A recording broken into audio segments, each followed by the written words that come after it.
And the race is on, little puppies. Are you ready to get out here and get the day going? Wow. It's a little warmer out. Or is it? Oh my goodness gracious. So here goes the pups. There goes the routine, everybody. Good. Friday morning, it's the camper show. It is. It's the Ice Age man whoever thought a year ago I'd be crawling out of a camper on a regular basis to share my antics and my stories with you. Oh my goodness, here we go. So it's the adventures across the way to get over the house without falling, which that is not easy with all this ice right here. I mean, good Lord. I'm trying to get smarter on this barn doors so they're not wide open when I come over here, because that's a challenge. But here we are. Good Friday morning. It's another Friday that's come upon us. How do you like my lights? These lights at nighttime look pretty cool. I was going to video that for you. Kind of looks pretty neat way down at the end of the property. It shows my presence of being in the barn. It's the ice skating rink. But yeah, the numbnut I am. Could I go buy some ice melt? I could. Well, where's the kid, right? The kid has already gone out. Look how big those dogs are getting. It's incredible. These little puppies are just growing up. It's incredible. I mean, look at them. Look how big they're getting. Wow. Now I get the other troublemakers in the house as I tread lightly across the way here to get over. And can I get to the house without falling? Can I get in the house without showing you the code how to get in? You know, but you know as well as I do in today's world, someone wants to get your house. I mean, we have videos, we have cameras, so you're going to have recording of you breaking into my house. But you know, at the same time, if anybody gets your house, for the most part they're going to get in. But there's nothing there, man. I mean, just reach out. You need help? I need help. If anybody needs help, I should have gone to the right of the car because it's got more gravel. But this here is just Landmine City.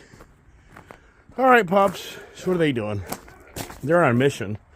And you see even though it's cold up here, you can see how the snow is starting to disappear. It really is. Good boy. Good boy, Diesel. Pooping outside instead of in the camper, even though they do that. Until you come to my camper and you see how many times they crap in it, I think anybody would be on the page that the dogs aren't hurting on the feeding side. Hey, come on. All right, so here we go. In the house. Come on, Diesel. And here he comes. And the guys here, the other dogs are upstairs. Poo-poo Prince and Poo-poo Gypsy. All right, gotta turn the camera off because they didn't take care of other things. And already they're on the loose. No, get back here.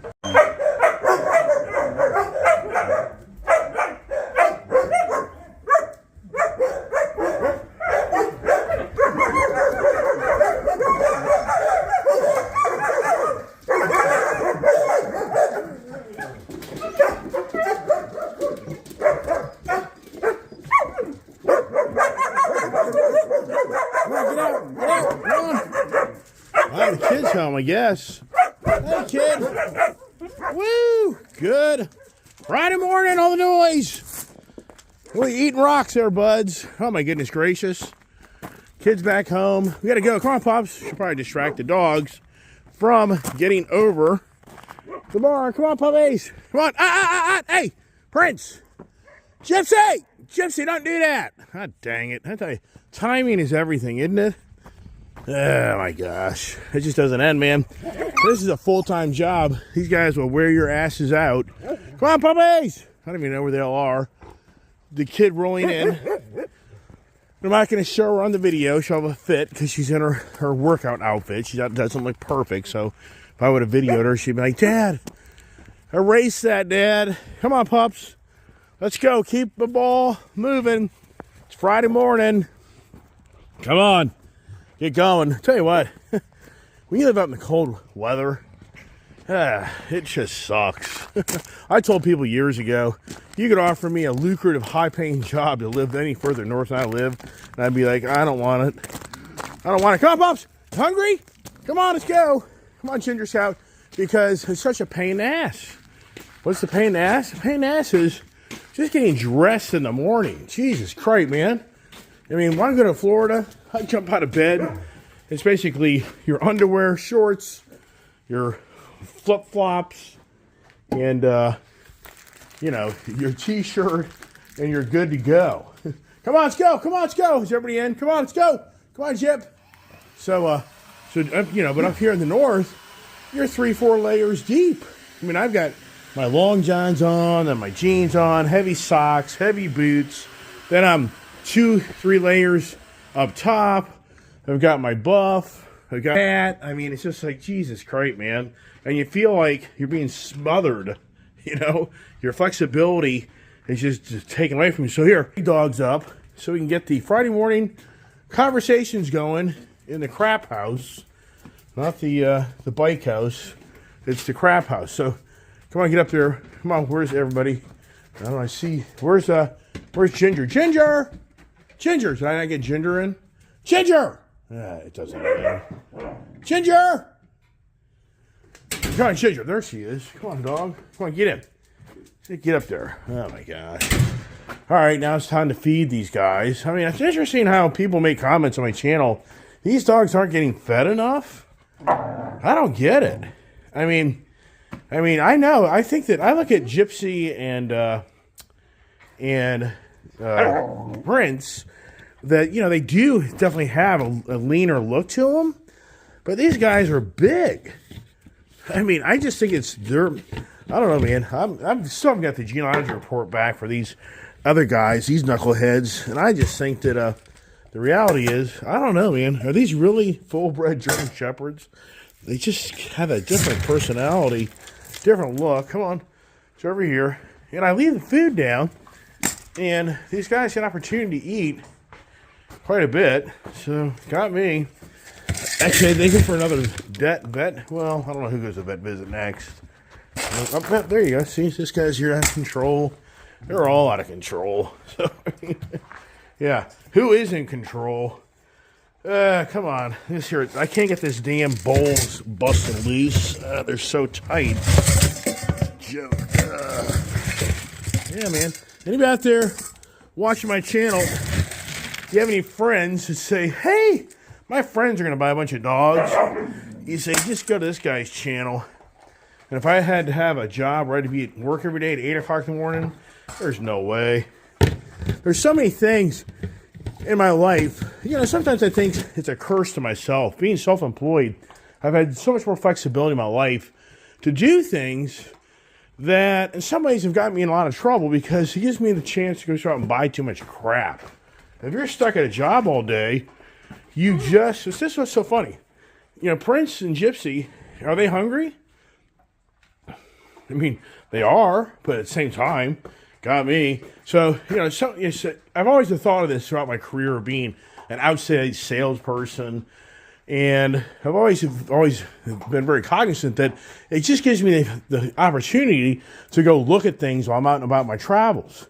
And I even thought years ago, it's really kind of the irony to life that you as an individual are far better off being forced to go to work every day and sitting in a position where you have to be in a position all day long because you can't escape it from 8 to 5, 7 to 6, wherever your schedule is. You don't have the flexibility to spend your money because that's the danger. And the pandemic totally proved what I'm talking about on that is the fact that people all of a sudden had a ton of time in their hands and they're still making money.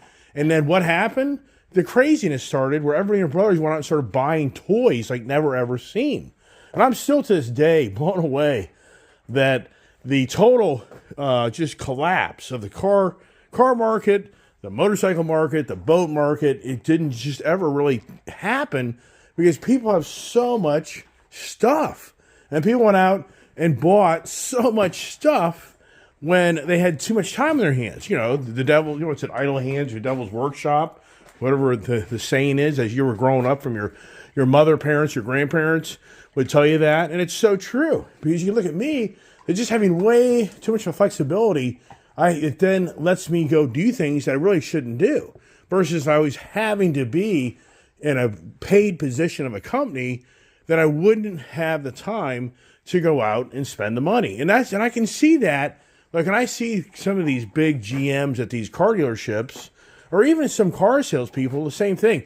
I see they have such a rigid schedule where they're married to being at work 6 days a week, sometimes 7 days a week, and they're putting in 10, 12-hour days. They just don't have the access and time to go out and spend their money. And that's actually really to your advantage. Anybody out there that's listening to me, you don't want to have a lot of money and have a lot of spare time because you'll just go piss it away. We see that go on all the time in very wealthy families that have the children that just kind of inherit the money.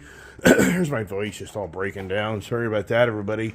So now here's the thing. So what's the irony to life? Irony. Don't we live around the irony to what mankind thinks is right versus wrong?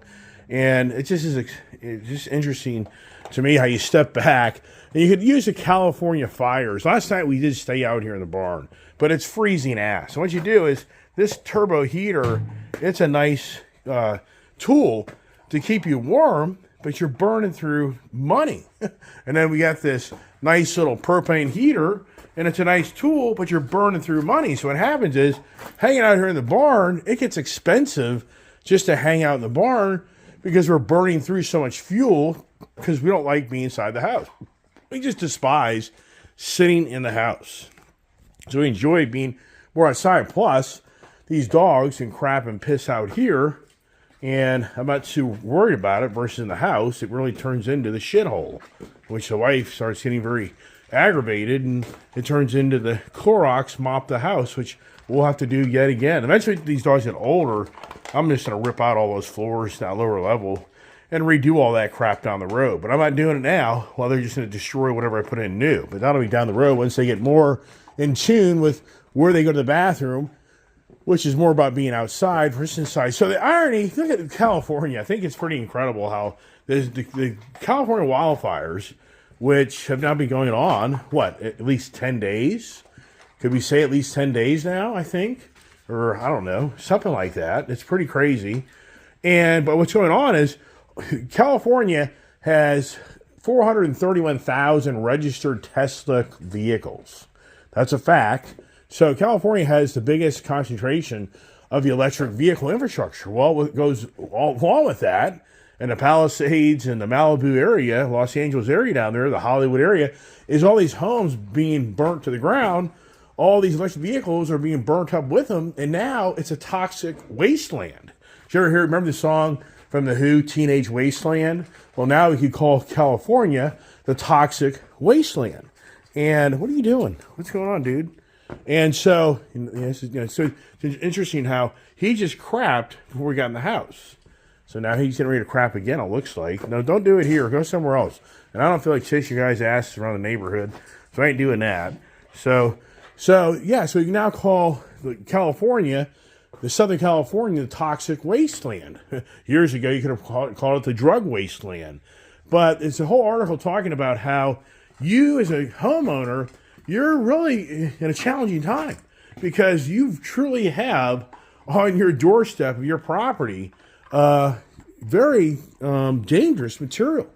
And they're even talking about how out there in Hawaii, there was like 30 tons or 70 tons of battery waste and material waste that was flown out of Hawaii for all the contamination that came from those fires in Hawaii. But California is going to be far bigger. It's going to be massive. You'd have to honestly say it's going to be a long-term project for just the hazardous waste cleanup. And the irony of all that is California is the most aggressive state in the country that's all about a cleaner environment. That's the irony. So you think it through, the amount of pollution, the amount of carbon footprint that's been emitted in that state from these wildfires, I can guarantee you is years and years of just carbon footprint from the Ice Age. But you're not going to hear that conversation from the green agenda activists that feel like they're the answer to the mankind's world of destroying Mother Nature Earth, while the irony is to California, their policies, it's becoming more apparent as time goes on, their policies, how they manage their land around them, they're not doing a very good job. if you read articles. And it doesn't have to be political. It just has to be the facts. That, forget politics. It's just the facts of hearing of how they manage their land. And I know people argue, well, how do you have 70, 80, 100 mile an hour, blah, blah, whatever. The whole point is there's thousands of homes that burnt to the ground, thousands of Teslas that burnt to the ground. So now you have a toxic wasteland of where California is the most aggressive state pushing for 2035, the ban of any ICE vehicle being sold new in that state. And that's not far away. That's only 10 years away. But if you're a manufacturer for California, you're really only 7 to 8 years away of having to have your vehicles that are new, you're marketing your product in California. You're going to have to be prepared by 2033 to have a fleet of cars or vehicles or whatever it may be to meet the new guidelines of selling things new in the state of California. Hey, come on, guys. Chill out. These guys always get riled up here in the mornings. I'm sitting here walking around running my mouth. So the irony is for California, what I just talked about. What else could you think of as the irony to mankind in life? It kind of gets creative and confused on that. But what I thought to myself is, here we are with the 20th of January on our doorstep, Monday, Martin Luther King Day, and the change of powers to be, where Joe Biden has sat down and Donald Trump needs to stand up, and he's put back in office. But he has a whole collection of people that he has surrounded in his cabinet.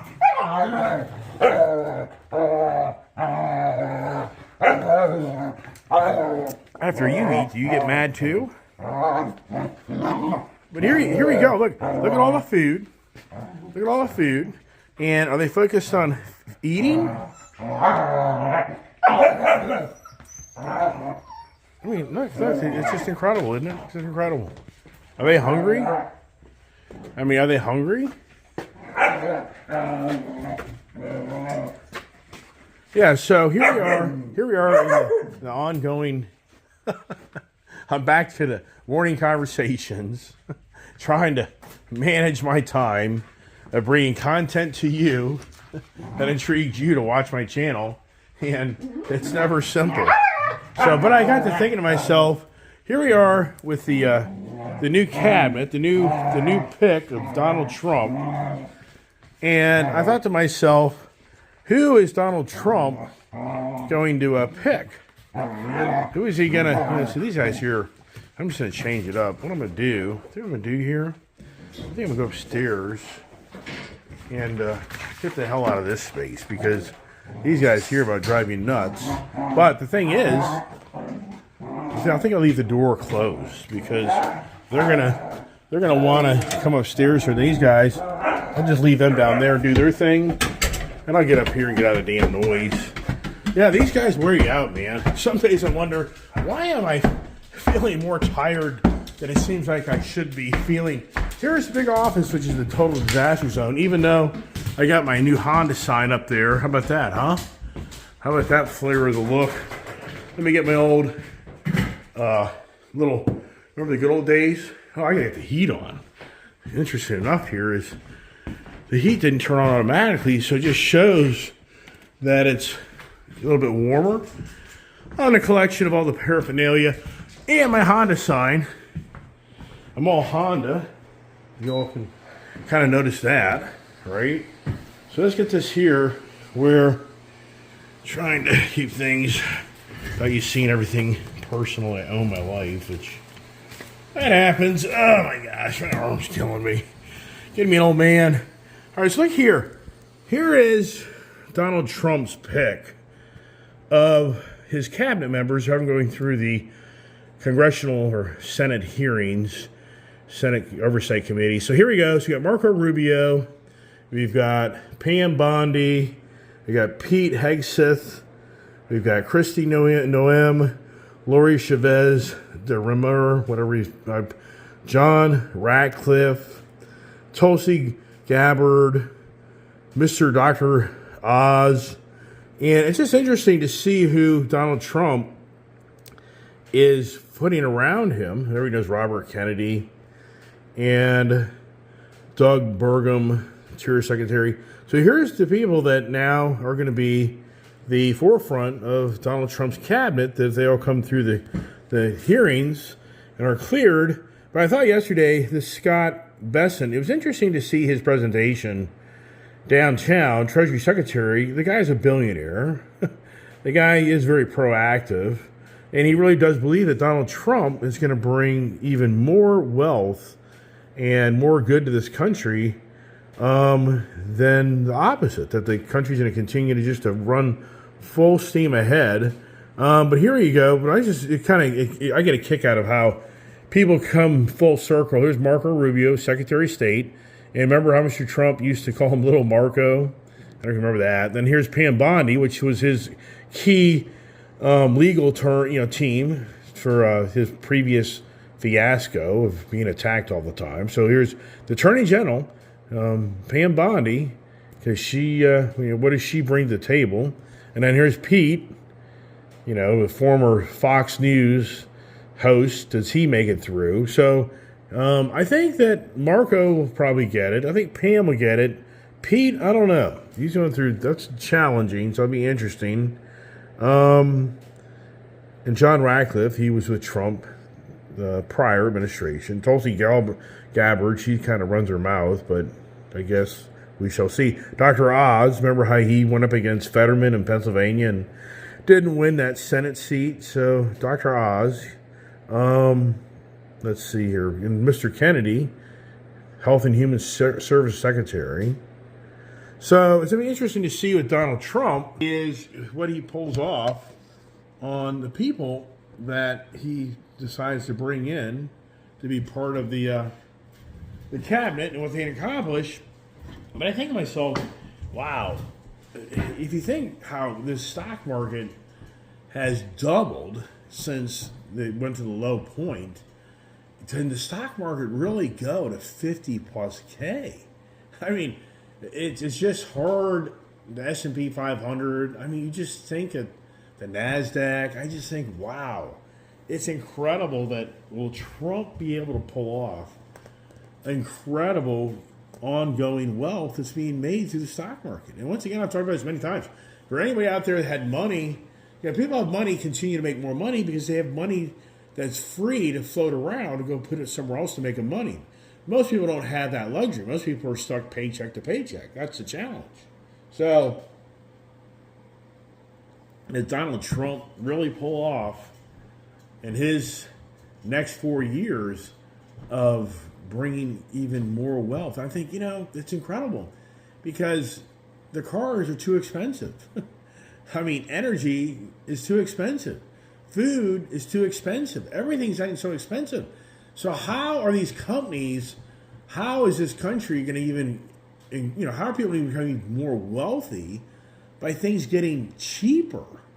I mean, so that's where to me, it's kind of like, we just witnessed the last 4 years on how everything became more expensive, how people made more money, people even were paid more. The stock, the Wall Street guys, the bankers, the interest rates, and what's unfortunate in my view is I'm seeing on how, like this guy Bessent, this guy isn't really the guy pushing for lower interest rates. The banks right now are kind of more like, we don't see the immediate need of lowering interest rates. So to me, that's like, well, that sucks.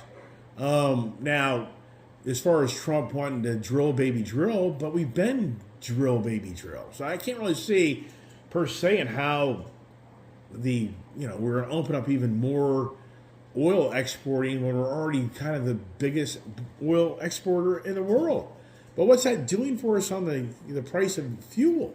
It's still relatively high for what most people believe, and I'm sure the oil market will tell you, baloney, you're getting a hell of a deal in the $70 barrel range of oil because we can't make any money at the $40, $50, $60 barrel oil. There's nothing there for us. We'll have to pull back on that's what happened under Trump during the pandemic, was oil companies all pulled back because they couldn't make any money anymore on zero value barrel of oil. So now, here is Elon Musk with the Dodgy, the Department of Government Efficiency, where he is surrounding himself with very intelligent, very successful people that are already, whether you realize or not, he already has a whole group of people surrounding him. He's already down here in the Capitol, right near the White House, with SpaceX set up and other big guys. But Vivek Ramaswamy, he may take J.D. Vance's senator job. He'd probably be smarter to put his energy towards going to Ohio, being an Ohio senator. He'd be smarter to do that than to get involved in this Department of Government Efficiency. So I read a little bit about that today. And once again, Elon Musk has surrounded himself with very affluent, very successful people that have all the money. Well, already the federal government employee union, 110,000 people, already screaming bloody murder that they feel like the hatchet's coming in like never ever seen. But here's the thing. Donald Trump has given Elon Musk and Vivek Ramaswamy a dateline of July 4th, 2026 before they even have to really come to closure of the government's mishandling on monies and agencies. So for anybody that's in the government right now, there's nothing in the near future is going to change. So you're talking right now really a year and a half before they'll be able to close the books on their auditing and figuring out what should stay, what should go, blah, blah, blah, blah. You know, a year and a half from now in this world, a lot of things can change very quickly. So if I was a government employee right now, I don't think I'd be worried about my job at this point because it's going to be the same old government rhetoric that you already know. It has to go through a lot of things. But this is what's interesting is they're saying that can Trump use executive order on changing the rules in the agencies over legislature rule. They're already talking about how Donald Trump may use his executive order to listen to Elon Musk and his, what he feels is right versus wrong, what stays, what goes. So that's a whole nother discussion. Wow. Can you even imagine all the people behind the scenes right now that are trying to dig up incredible dirt on Elon Musk? You know what? I thought to myself this morning, I was so adamant talking about why did Elon Musk buy Twitter. It is so apparent more than ever why he bought Twitter. If you haven't figured that out, of what he's accomplished on the social media, of his presence and his power, it's beyond believable what he's accomplished. But here's something to kind of wrap up the conversations, because I don't want these things to be really long. I talked a while back about how if you look at the world wars we've been in, mankind's powers have always been the waters. If you really think about mankind, the waterways have always been the power of the nations that overrule other nations. And what goes with that is a fleet of boats. And this country here, we've been very fortunate. We, for the most part, have been the most powerful superpower in the world because of the fleet of our Navy. And I haven't talked about the challenges of the present-day Navy that we have, Air Force, because we don't have the access to all the other shipping companies to ever assist us in emergency war times of getting all of our ammunitions and all of our warfare over to whatever country, whatever continent that we go to. And I talked about this in one of my videos a while back on how we've lost the infrastructure to help us be prepared for a war in a different continent and a very quick response.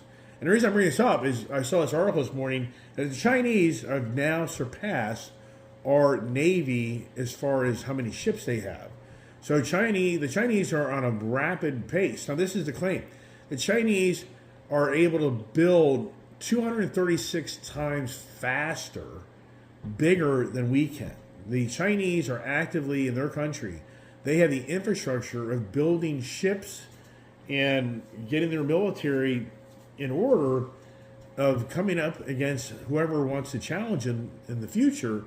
And they're working diligently as we all sit here and moan and groan and watch the Senate committee hearings of who is going to be the next Department of Treasury and Department of Defense and Secretary of State. And we hear the argument then on the military side is who can be on the front line, who can't. So we're here on this side of our nation. We're arguing among ourselves about who has the right to fight and who doesn't. And then it gets personal of whether you can, whether it's a he, a she, whatever it may be. Meanwhile, the Chinese, they're aggressively building a Navy warfare for the future. And that's what I've said many times on my channel is I think the next war that this country's ever in on a major conflict, the war will be on our own turf. I think that we're kidding ourselves that we're going to continue to be able to just send our fleet of Navy and Air Force overseas to fight a war. I mean, sadly, I think that it's going to be the ships of the ocean will be on our shores, and we'll be the smaller of the two. People argue that we have more technology, this, that, yeah, whatever. But I mean, sadly, I think that where our country's focused and where things have gone, we're not going to be, I think, by 2050 who we were today. And that's going 25 years out. But I mean, we could even go 10 years, 20 years out. I'll be an old fart, so the younger generation will have that to deal with, and who knows how that all plays out. Lots of variables on that. And so anyways, I can talk a lot, but I thought it's interesting on how yesterday at the Senate committee hearings, I'm trying to remember who challenged Scott Bessent, about the clean energy, war, the clean energy drive of the world, and how China is advancing more than we are. It was like, what? He was like, are you kidding me? This is not it's like the energy,